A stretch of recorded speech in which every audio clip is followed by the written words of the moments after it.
Inside PressBox is presented by Maryland Live Casino. Always live, always on. And welcome into Inside PressBox. Stan the Fan Charles at it solo this week for an episode O's fans won't want to miss. Gary Stein out in San Francisco at the Super Bowl. Later on, UMBC men's lacrosse enters the season with something to prove. Their head coach Don Zimmerman will tell us his blueprint for success in 2016. But first, the Orioles brought back 3 high-profile free agents, breeding optimism throughout the city. There's still some runway left before the O's land in Sarasota. When pitchers and catchers report on February 17th, it's a pleasure to welcome the Orioles' Executive Vice President of Baseball Operations, much more handsome than in that picture, Dan Duquette. Dan, thank you for coming in on this foggy night in Baltimore. Glad to be here, Stan. Dan, you're about to enter Season 5. What are you most proud of in your tenure as head of the Baltimore Orioles baseball operations? Well, I think probably the best thing we've done is we've made the Orioles a good team again, right? We've had a winning team each of the seasons. We got back to the playoffs, and the fans... Something that hadn't been done for 14 years. Right, thank you. And the fans believe in the team. They believe when we start the season we have hope.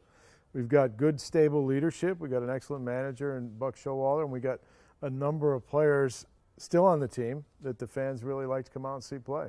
Based on your knowledge of Peter Angelos before you came to Baltimore, are you surprised at the level of commitment he's put out there?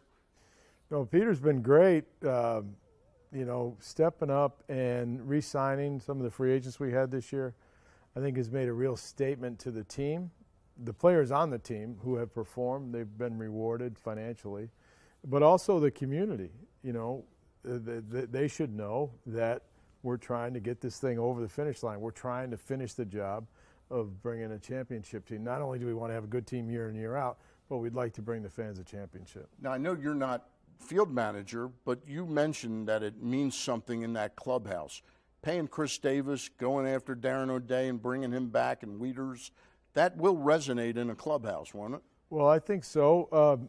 If you take a close look at what Darren O'Day did, he's had 4 good years with the team. Usually relief pitchers, 1 year's up, another year's down. But if you look in the book, you can only find a couple of players that had 4 good years in a row, and Darren O'Day had the 4 good years in a row, and the team was willing to go out the extra year to sign him. Now, our competitors down the street made a very competitive offer, but the club did what it had to do to bring O'Day back. And O'Day brings good leadership to the ball club.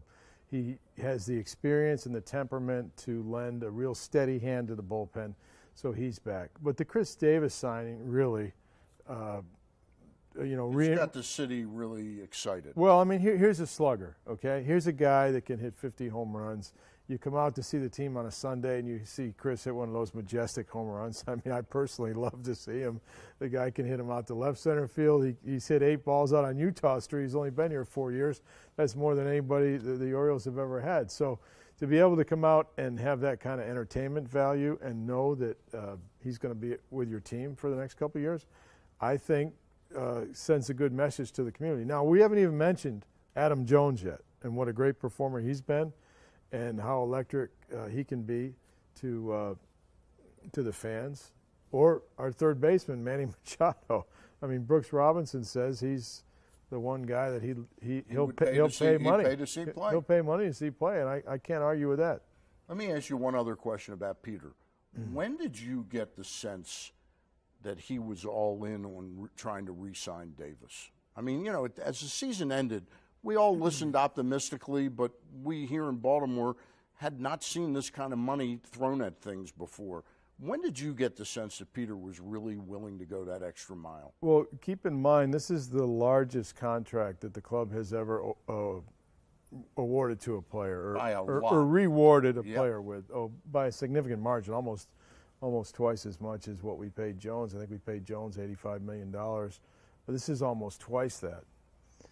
But having met with Peter several times, I know that he loves power hitters, and I also know that he took a lot of pride in the acquisition of Chris Davis, helping bring him over here from Texas. He had to throw in some cash to in get effect, him over. Purchasing his contract.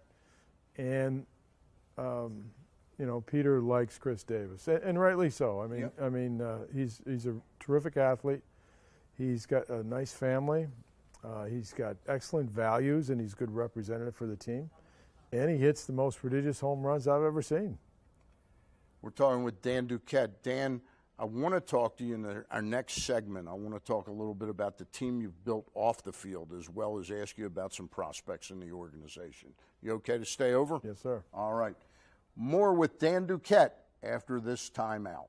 Well, it's finally time to ski and snowboard. Our friends at Liberty Mountain Roundtop Mountain and Whitetail Resort are open for fun. Head over to takeasnowday.com now for snow conditions and details.